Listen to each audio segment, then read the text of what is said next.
Welcome today to my quick and dirty HDR tutorial, my first tutorial at all.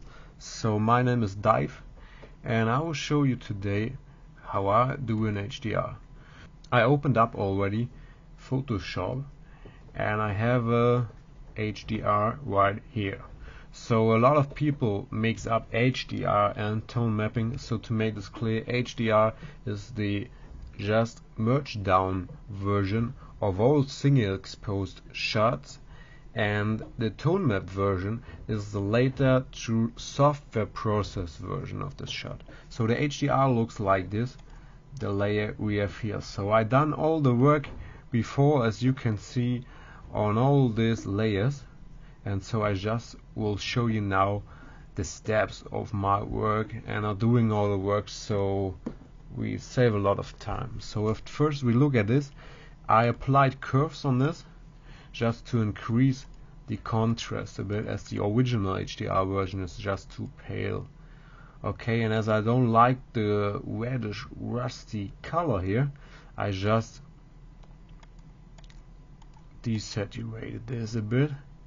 There you can see the saturation a bit lower, 24%. Okay, maybe just one thing, if you don't know how you can put in your image these adjustment layers, just click on layer and a new adjustment layer, and then click, for example, curves, adds a new curves layer, as you can see here, where you can drag the curves, and then you will have a different image result at the end. So if you want just high mid-tone contrast, you maybe do something like this, or if you want to have low mid-tone contrast, you do it like this, and you can also direct the ends and the beginning of this line like you want. Okay, but we don't want this curve layers now, just remove it. We got one already. Okay, and now we come to the tone mapping process. You see I've already tone mapped the shot, but I'll show you how I tone map it. So at first I'm going to copy a layer, so this makes me just flexible when making later adjustments to the balance of the tone map and the original version. So let's tone map the shot.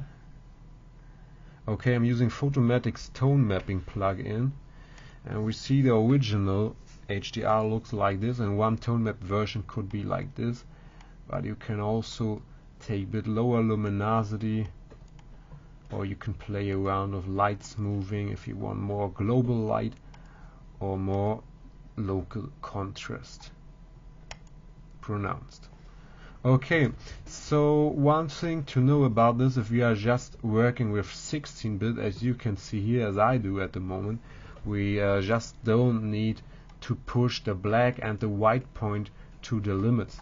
So you don't have to see in this part the final result. So as we have 16-bit enabled, we have enough space left to increase the contrast later without losing quality. Okay, so now let's tone map this shot. Okay, this takes a bit of time. Okay, based on the fact how fast or how slow your computer is and how large the file, the tone mapping needs, of course, some time. So we see we have already tone mapping done now. So this is the original and this is the tone mapped version. I've also tone mapped one shot before. It looks more like this. So you see there's a lot more dark version. But this is up to you, and it's also up to the scene. The main thing about the tone mapped layer is that the details, the texture, the structure of the photo should be quite visible.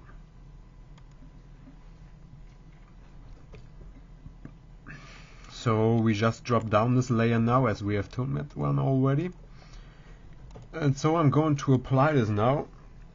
And now the nice thing about these two layers, one the tone map and one the original, is that I can just play around with the opacity to find out the right balance of the tone mapping and the original photography.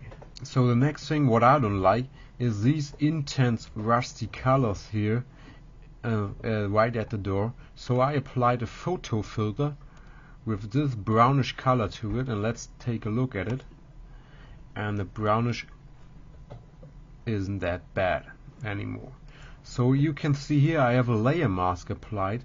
If I just deactivate the layer mask, the photo filter gets applied on the whole shot. So, and if we take a look at the color of the photo filter, we see that if I go in to push it to white, it will just stay normal, and if I'm going to the intense color, it will get fully applied, and also everything between. And also I can push it to black, where it just gets desaturated, and in the end it gets just a black and white image. So, and I can of course use every mixture to play around with that. Okay, but I just keep it right there and just apply the layer mask again. For all people who didn't work with layer mask, I'll just show you short how this works. At first you have to put in this rectangular here, just click on it, and then you can just use any brush and paint either black,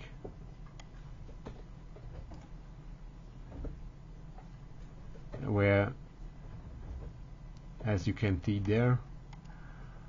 Okay, but I don't want it at the moment. I just undo this, or you can just paint white, and everywhere you paint white, this adjustment layer or layer gets applied, as you can see there easily. Okay, fine, let's take the next step.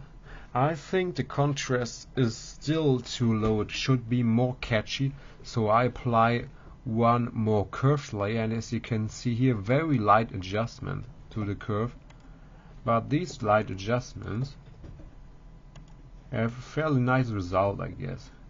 Okay, and in the end you can do one more curves again. So if you don't like the contrast overall, you can of course add more and more adjustment layers. It's more easy to use multiple curves layers as you try to make it all in one. Okay, now we see a very intense photography, but it has, for my taste, too intense color. So let's just add a tint layer. So we see this tint layer adds a light green on the sky and a light reddish like color on the rusty door, and we just make the opacity to 100%, and now you also see what's in there. Okay, but I guess it's a fairly nice effect when we put this down to, let's say, 15%. Here without the tint and there with the tint. Okay, and at the end just put on the curves again. Okay, now we are ready actually with creating our HDR. Of course, in the end you can make a crop or put your name on the shot or whatever. We just take a look at the tone mapping effect. So if I would just look at the shot with all these adjustments without the tone mapping, it would look like this. Okay, actually it doesn't look that bad, but we can have more details when we just take in the tone mapping layer. Here's the difference. And of course, finally, I can play as long as I want with the opacity of this tone mapping layer. So the maximum opacity would look like this. Of course, a very extreme effect, but some people maybe want this. But actually we should remember that the original scene looks like this, and we just want to use tone mapping to increase some details, and so we are just looking out for a good balance, and I guess 40% is quite nice. So without and with tone mapping.